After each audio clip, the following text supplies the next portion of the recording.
ہر ابتدا سے پہلے ہر انتہا کے بعد، ہر ابتدا سے پہلے ہر انتہا کے بعد ذات نبی بلند ہے ذات خدا کے بعد۔ دنیا میں جس قدر احترام کے قابل ہیں لوگ، دنیا میں جس قدر احترام کے قابل ہیں لوگ، میں سبھی کو مانتا ہوں مگر مصطفیٰ کے بعد۔ سبحان اللہ۔ میرے نہایت واجب الاحترام بزرگوں، مسلک اہل سنت والجماعت سے تعلق رکھنے والے غیور نوجوان بھائیوں اور دوستوں، ہمارا آج کا ہونے والا جلسہ اور اجتماع جو پیغام دیوبند کے نام سے منعقد ہوا ہے، میں نے آپ حضرات کی خدمت میں اپنے عنوان پر گفتگو کرنے کے لیے قرآن کریم کی ایک آیت کریمہ تلاوت کی ہے۔ دیوبند کیا ہے اور دیوبند کا پیغام کیا ہے؟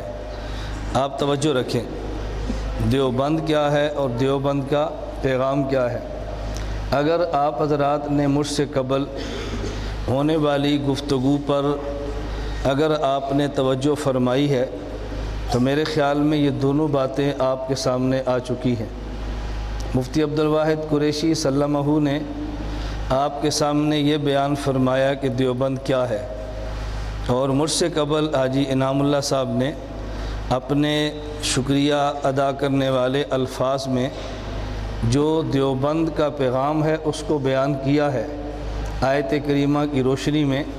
لیکن عموماً ہمارے مجمع اور سامعین کی عادت ہوتی ہے کہ جب تک اصل مہمان کا بیان شروع نہ ہو ابتدائی بیانات پہ توجہ دیتے نہیں ہیں۔ اگر توجہ دے بھی تو ان کی اہمیت ان کے دماغ میں ہوتی نہیں ہے، حالانکہ بات ہو چکی ہوتی ہے لیکن ہم توجہ نہیں دیتے تو بات سمجھ نہیں آتی۔ میں جب آپ کی خدمت میں دو عنوان پیش کروں گا تو آپ حضرات خود سمجھیں گے کہ مجھ سے قبل یہ بات کیسے ہوئی ہے۔ نمبر ایک، دیوبند کیا ہے، اور نمبر دو، دیوبند کا پیغام۔ بولیے، نمبر ایک، دیوبند کیا ہے، اور نمبر دو، دیوبند کا پیغام کیا ہے۔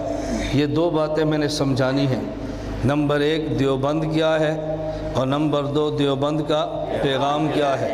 جہاں تک تعلق اس بات کا ہے کہ دیوبند کیا ہے، آپ کہو گے یہ سمجھانے کی ضرورت نہیں ہے، کون نہیں جانتا؟ مولانا موسیٰ صاحب،